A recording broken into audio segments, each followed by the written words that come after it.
জনজাতিকৰণৰ সমস্যাটো মীমাংসা নহয় আমি জানিছোঁ, কিন্তু আমি জনজাতিকৰণ পাব লাগে বুলি চৰকাৰে আমাক এটা স্বীকৃতি দিব লাগে যে অসমৰ কলিতাসকলেও জনজাতিকৰণ পাবৰ যোগ্যতা আছে, গতিকে এখেতসকলে জনজাতিকৰণ পাব লাগে, সেইটো হ'লে আমাৰ কাৰণে যথেষ্ট।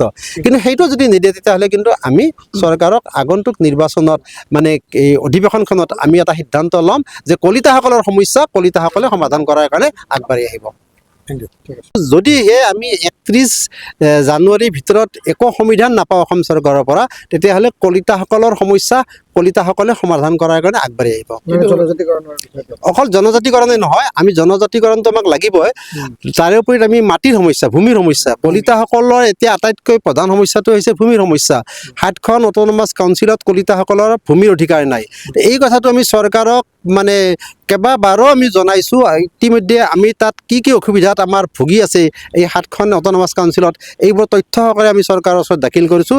তাৰপিছতো চৰকাৰে ভূমিৰ সমস্যাটো মীমাংসা কৰাৰ কাৰণে আগবাঢ়ি অহা কৰিম বুলি কৈছে, কিন্তু কেতিয়া কৰিব সেইটো এতিয়ালৈকে আমাক নিশ্চয়তা দিয়া নাই, কিন্তু এইটো আমি অনিৰ্দিষ্ট কাললৈকে আমি চাব নোৱাৰোঁ। অৰ্থাৎ বিফৰ ইলেকশ্যন ভূমিৰ সমস্যাটো আমাৰ সমাধান হ'বই লাগিব। আমি ৰিজাৰ্ভেশ্যন কৈছোঁ যে এতিয়া কলিতাসকলে আমি 18%, শিক্ষা ব্যৱসায় চাকৰিত আমি 18% ৰিজাৰ্ভেশ্যন বিচাৰিছোঁ। ক'ৰ পৰা বিচাৰিছোঁ? সেই যে অসংৰক্ষিত মানে 50 পইণ্ট ছামথিং আছে, তাৰ পৰা আমি 18% অকল কলিতাৰ কাৰণে আমি সংৰক্ষণ কৰিব লাগে বুলি চৰকাৰক আমি জনাইছোঁ।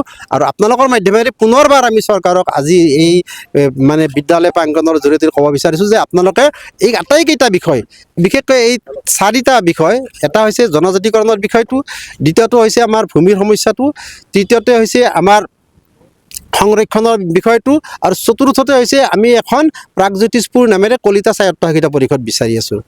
এই পৰিষদখন আমাক লাগে, এই পৰিষদখন আমাক চৰকাৰে গঠন কৰি দিব লাগে, আৰু এই আটাইকেইটা বিষয়ে আমাক বিফৰ ইলেকশ্যন চৰকাৰে এটা সংবিধান দিবই লাগিব। সমাজ গোটেই ভাৰতবৰ্ষত কলি সমাজৰ মানুহ আছে 20 কোটি, আৰু এই 20 কোটি মানুহৰ লগত আমাৰ এটা সংযোগ আহিছে, কলি সমাজৰ লগত কলিতা জনগোষ্ঠীৰ এটা সংমিশ্ৰণ বহুত বছৰ আগৰ পৰা সংমিশ্ৰণ হোৱা বুলি তেখেতসকলেও কৈছে, আৰু আমিও ইতিহাস চৰ্চা কৰি কিছু গম পাইছোঁ।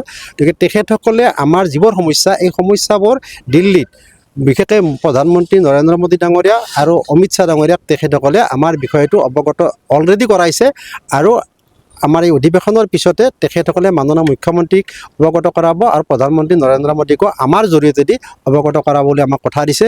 গতিকে এই কথাটো আমাৰ কাৰণে সৌভাগ্য এইকাৰণে যে সৰ্বভাৰতীয় মানে প্ৰেক্ষাপটতো কলিতা সমাজৰ আমি এটা মানে লিংক, যিটো অলপ আগতে আপুনি কৈছে, সেই লিংক এটা আমি বিচাৰি পাইছোঁ।